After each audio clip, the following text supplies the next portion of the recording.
என்னோட தரப்பு என்பதை காட்டிலும், எங்களுடைய தரப்பு என்பதை காட்டிலும் ஒட்டுமொத்த உண்மையான கொள்கை சார்ந்து நிற்கின்ற அனைவருமே இந்த நேரம் கலங்கி இருப்பார்கள், கண்ணீர் விட்டிருப்பார்கள். தலைவர் வைகோடைய நடவடிக்கை மிகப்பெரிய தவறு என்பதை, பிழை என்பதை அவர்கள் ஏற்கனவே உள்வாங்கி கூட பேசிக் கொண்டிருக்கிறார்கள். இப்பொழுது தெளிவானதற்கு பின்னால் அவர் இன்றைக்கு மன வருத்தத்தோடு தான் எங்களுடைய தோழர்கள் இருப்பார்கள். நான் நினைக்கிறேன் இன்று இரவு தலைவர் வைகோ அவர்கள் ஒன்று என்னை நினைத்து உறக்கத்தை துளைக்க வேண்டும், அல்லது மகனுக்கு ஒரு நிறைவான செய்கை செய்திருக்கிறோம் என்று ஒருவேளை அவர் நிம்மதியாக உறங்கக்கூடும். தலைவர் வைகோடைய நலனே எங்களுடைய நலன்.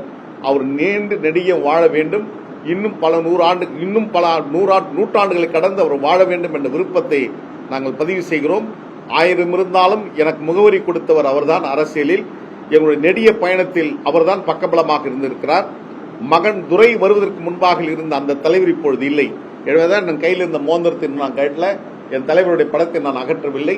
அந்த தலைவனை நாங்கள் இதயத்தை வைத்து பூஜிக்கிறோம். அந்த தலைவனுக்கான நன்றி கடனை காலத்தால் செய்து முடிப்போம் என்பதையும், அவர் எந்த லட்சியங்களுக்காக இயக்கத்தை தோற்றுவித்தாரோ அந்த இயக்கம் நடைமுறைப்படுத்தவில்லை, நாங்கள் அதை செய்து முடிப்போம் என்பதுதான் எங்களுடைய உறுதியாக இருக்கிறது.